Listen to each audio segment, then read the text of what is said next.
Hello guys, Shin here with Rants and Rewrites. During quarantine, I became a late fan of the Arrowverse, starting my binge at the convenient time when no new content was coming out, except for Stargirl Season 1. This was before Season 7 of The Flash, Season 6 of Supergirl, Season 4 of Black Lightning, Season 6 of Legends of Tomorrow, and Season 2 of Batwoman. To an outside viewer, this amount of content still on air sounds like a stable network, but unfortunately, this particular TV universe crashed and burned in a matter of 2 more years. We are currently in the limbo point waiting for The Flash Season 9, Superman and Lois Season 3, and Stargirl Season 3. And while 2 of those shows are still in their prime right now, none of them are taking place in the same universe. In this video, I'm going to discuss what I would have done to save the Arrowverse, starting with what I would do from its current state and what I would have done from its state at the beginning of 2022. The current state of the Arrowverse can be described in one metaphor. Imagine what Abe Lincoln would be doing right now if he were alive. He would be clawing at the inside of his coffin, gasping for air, slowly returning to his eternal rest as he fails to resurface. That's how the Arrowverse feels right now. The Flash is the last of its legs, and Season 9 has already been announced to be the last. Superman and Lois was originally intended to be on Earth Prime, but was retconned in the Season 2 finale. According to John Wesley Shipp, Stargirl's Jay Garrick is the same Jay Garrick from The Flash, which makes sense because he and Joan are exact doppelgangers of people who already exist on the same Earth, but the 2 shows have never actually interacted. Along with these, Naomi was cancelled, Gotham Knights was cancelled, and Justice U was presumably cancelled. This means that when The Flash ends, the Arrowverse will be forever over as we know it. This isn't necessarily a bad thing, but there is a way to maintain connectivity after the show's finale. Here's my idea. The Flash Season 9 will be a 13-episode end to the show, a short season just like Arrow Season 8. It will have a ton of returning characters and cameos, and I'm hoping one of them is Oliver Queen. In the Earth Prime comic event, that only had 4 out of 6 issues actually on Earth Prime, confirmed that the Spectre is still alive, at least in the future. My plan to keep the universes connected in one multiverse is to have Oliver Queen reunite with Barry. Barry knows the only way to stop the looming threat, probably the Reverse Flash, is to sacrifice himself, but he's scared the world won't be prepared to survive without him. To convince Barry, Oliver brings him to alternate worlds where he observes the JSA from Earth 2 and Superman's farm on Superman and Lois's Earth. He doesn't interact with them at all, but Barry and Oliver just watch as heroes face challenges of their own. Oliver uses this to show Barry that heroes can arise everywhere, and there will always be new ones to fill his shoes. This is when we get a montage of a bunch of old heroes and crossovers, but those details are unimportant for the directive of this video. Basically, this interaction between Barry and Oliver will reaffirm that Superman and Lois and Stargirl exist in the Arrowverse, and it allows those 2 shows to build their own characters and spin-offs, basically rebuilding the Arrowverse from the ground up. If you guys want to see a full video of my plans for the Flash finale, then tell me in the comments, because I'm probably going to do it anyway. Because Superman and Lois and Stargirl are funded in part by HBO Max, their budgets will be higher and any spin-offs will also have a higher budget. For spin-off ideas, they could reuse the idea of a John Diggle spin-off and make a series where John as the Green Lantern is leading a team of metahumans. From Stargirl, they could make a spin-off of literally any of the heroes they've introduced. The one I think I want is an origin story of the original JSA. A show that takes place in the past of Earth 2, where every episode they explore the origins of a different hero. The finale of the first season could be a threat they all come together to defeat together, with hints to this threat being revealed in every episode. These spin-offs and the continuation of these shows in general have loads of potential for crossovers and the total revamping of the DC TV universe as we know it. Now, for my preferred and super far-fetched solution to the Arrowverse's slow-burning demise would have been in the form of a crossover.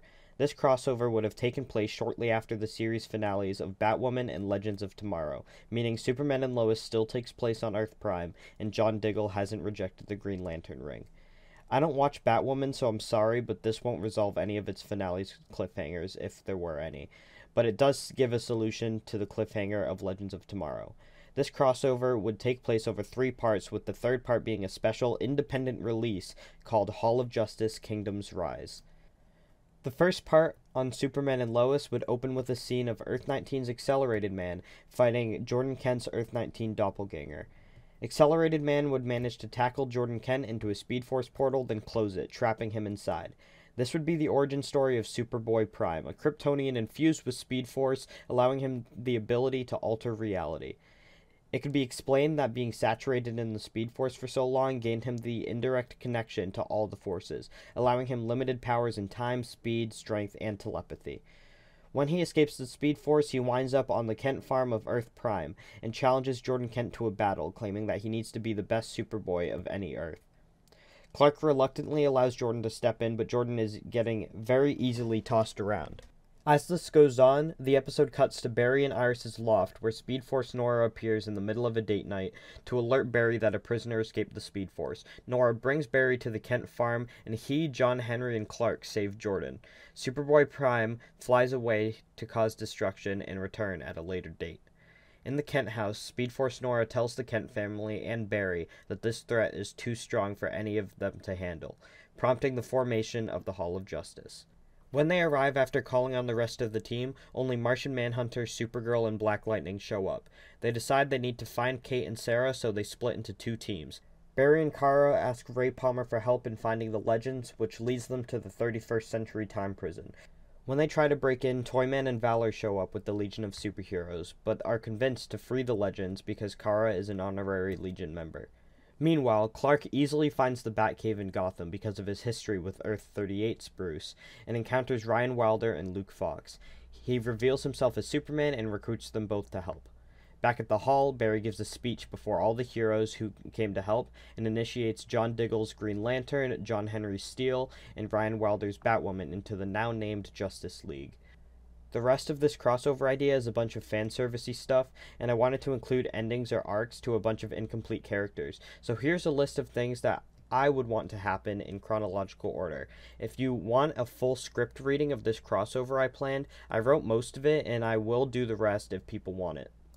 Other than just the Justice League, Ava Sharp, Luke Fox, Alex Danvers, Win Schott, Mon-El, Kelly Olsen, Jennifer Pierce, Jordan Kent, Jonathan Kent, Lois Lane, and Sam Lane all show up to help. Ava and Sarah discuss her abilities to help considering they have a baby on the way and Sarah just lost her powers. Speed Force Nora disables the Speed Force for all speedsters to stop Superboy Prime and disable his powers, but it fails and causes Jay Garrick and Wally West to get upset with the Justice League. Jefferson Pierce and Barry Allen plan to use a new and improved Injustice Protocol device to drain Superboy Prime's powers.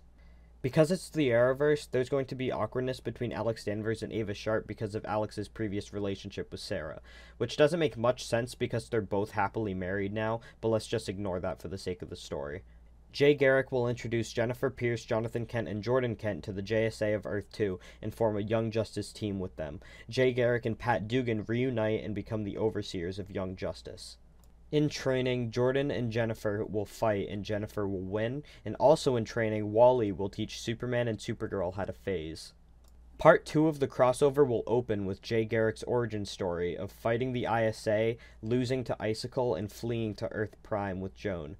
When he arrives on Earth Prime for the first time, he arrives at CC Jitters, where he sees Linda Park on the TV reporting about a Zoom attack. Jay, Barry, and Wally chase Superboy Prime into the Speed Force, where he manifests a bunch of Speed Force illusions to trick them. These illusions would bring back Jesse Quick, Zoom, and Oliver. Wally would get the chance to apologize for not saving Jesse. Zoom would grab Jay and bring him to a manifestation of Barry's childhood home, recreating Henry Allen's death scene, but Jay manages to escape and subdue him. Oliver would return and guilt Barry about him dying in Crisis and Barry managing to escape his destiny. Before leaving the Speed Force, Nora and Bart show up, having felt a disturbance in the Speed Force, and they came to help. They all see a purple blur run by them, so they follow it through a portal that leads to Earth-19. They all follow Accelerated Man, who is chasing Superboy Prime around the world until the crust crumbles and the Earth is destroyed. They all escape through a Speed Force portal before it happens. Accelerated Man goes to the Hall of Justice and introduces himself to everyone. Jay and Barry would gift Wally with a new suit and share the mantle of the Flash with him. Wally would then in turn pass the mantle of Kid Flash down to Bart. Superboy Prime would take over Bloodhaven as his own kingdom, manifesting a bunch of old villains to help him in the takeover. When the Justice League goes to face Superboy Prime alone, they are caught off guard and he shows up in the Thinker's chair and traps Jefferson Pierce in a force field. He uses his laser vision on Jefferson's eyes, leaving him in critical condition for the rest of the crossover. This gives all the heroes the motivation to march together, including Young Justice, into Bloodhaven as they all fight the army of villains. The last battle, I haven't come up with exactly what the conflict is going to be like yet, but I know what hero matchups I want to see return, so I will explain all of them. Mike and Pat Dugan would fight Jordan McKent's Icicle, since Mike is the one who killed him. White Canary and Ava Sharp would fight Deathstroke, because he is Sarah's first big bad in the Arrowverse, excluding Anthony Ivo. Jefferson Jackson as Captain Cold and Mick Rory would fight Earth Prime's Deathstorm, because of Jefferson's loose connection to Ronnie. Accelerated Man would fight Gorilla Grodd because of his loose connection to Earth-19, having manipulated a member of the agency. Stargirl and Wildcat would fight Brainwave because Wildcat had previously murdered Brainwave. Hourman would fight Solomon Grundy due to his guilt about his death. Barry, Wally, and Jay would fight Savitar, Bloodwork, and the Thinker. Supergirl would fight Lex Luthor, and Superman and Steel would fight Bizarro. Sentinel and Guardian would fight Amazo and Agent Liberty because why not? The Atom would fight Despero because of his one altercation with him. Batwing and Batwoman would fight Vandal Savage because there's no iconic Batwoman villains that I like. Lightning, Jonathan Kent, XS, Bart's Kid Flash, Toyman, Valor, Green Lantern, and Martian Manhunter would all protect civilians and fight smaller disposable threats. Amidst some fighting, there are a few losses and side plots to go over. Sarah Lance will be killed, but since her baby inherited her immortality, Ava and Alex will have to set aside the awkwardness to work together and save the baby from the battlefield. Martian Manhunter will shapeshift to save a family from a collapsing building, sacrificing himself in the same way his father did. Mick Rory would burn to death to save Jefferson Jackson from a fire. After the battle, everyone would return to the Hall of Justice and find out that Jefferson Pierce had passed away while they were all fighting. Next to Oliver's memorial, they would put the suits of all the fallen heroes and ignite 4 more eternal flames in front of each suit. Basically, this crossover is a crap ton of fan service, but it would have been an incredibly nice and climactic way to end off some stories and redirect some attention back to the Arrowverse. I think if HBO Max got on board and made a deal to air all the episodes themselves, they could have funded this and made it look really good. Anyway, that is how I would have saved the Arrowverse. If you want a reading of my full crossover script, I will consider making one if I actually ever finish it. If you enjoyed this video, make sure to like and subscribe, and see you in the next one. Also, if you enjoyed the content here, you should check out my content on all my other channels in the description below. We got Costina, Shay Studios, and Shay and Kane for you guys to check out. And yeah, see you next time.